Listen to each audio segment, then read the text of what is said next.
தோழர் ரஹ்மானின் இனிய காலை வணக்கம். இன்றைய திருக்குறள் சிந்தனை.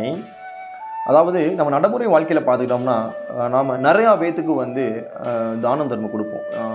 ஈகை பண்பு, அந்த ஈகை நம்ம கொடுப்போம்.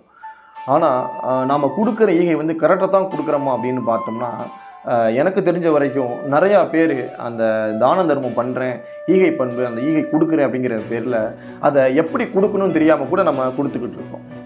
ஆனால் நம்மள்ட்ட நிறையா பழக்க வழக்கங்கள், நல்ல நல்ல பழக்க வழக்கங்கள் இருக்குது.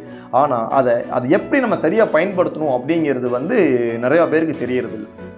இப்போ நம்ம போய் ஒரு 10 ரூபா ஒருத்தனுக்கு தான தர்மம் பண்ணுறோம் அப்படின்னா எவன் இல்லாதவனோ அவனுக்கு நம்ம கொடுக்கணும். அதுதான் ஈகை.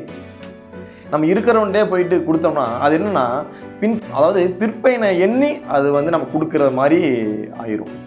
இப்போ நம்ம இவனுக்கு ஹெல்ப் பண்ணணும் அப்படின்னா அவன் நமக்கு ஹெல்ப் பண்ணுவான் அப்படிங்கிற அந்த பிற்பயனை எண்ணி கொடுக்குற மாதிரி ஆயிருமா. ஆனால் அது ஈகை கிடையாது. வள்ளுவர் இதுக்கு அழகான ஒரு திருக்குறள் சொல்கிறாரு. வரியார்க்கு ஒன்று ஈவதே ஈகை, மற்றெல்லாம் குறியெதிர்ப்பை நீரது உடைத்து. அந்த பிற்பயனை எண்ணி இவன் செய்கிறது உதவி.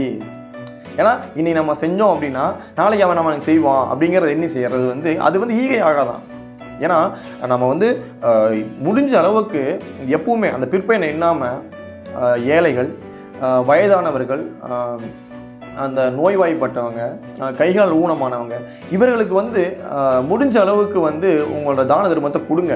கண்ணு தெரியாதவங்க, இந்த மாதிரி நிறைய பேர் வருவாங்க, அவங்களுக்கு கொடுங்க. ஆனால் நல்லா இருக்கவங்களுக்கு எப்பொழுதுமே ஈகையை கொடுக்காதீங்க. அதனால் உங்களுக்கு எந்த பயனும் கிடையாது. நீங்கள் அப்படி கொடுத்தீங்கன்னா அது உங்களுக்கு சுயநலமாக தான் நீங்கள் கொடுக்குறீங்க அப்படின்ட்டு வள்ளுவர் பெருந்தாய் அழகாக சொல்கிறாங்க. வரியார்க்கு ஒன்று ஈவதே ஈகை, மற்றெல்லாம் உரியெதிர்ப்பை நீரது உடைத்து. நன்றி. இந்த நாள் இனிய நாளாக அமைய வாழ்த்துக்கள். என்றும் உங்கள் அன்புடன்.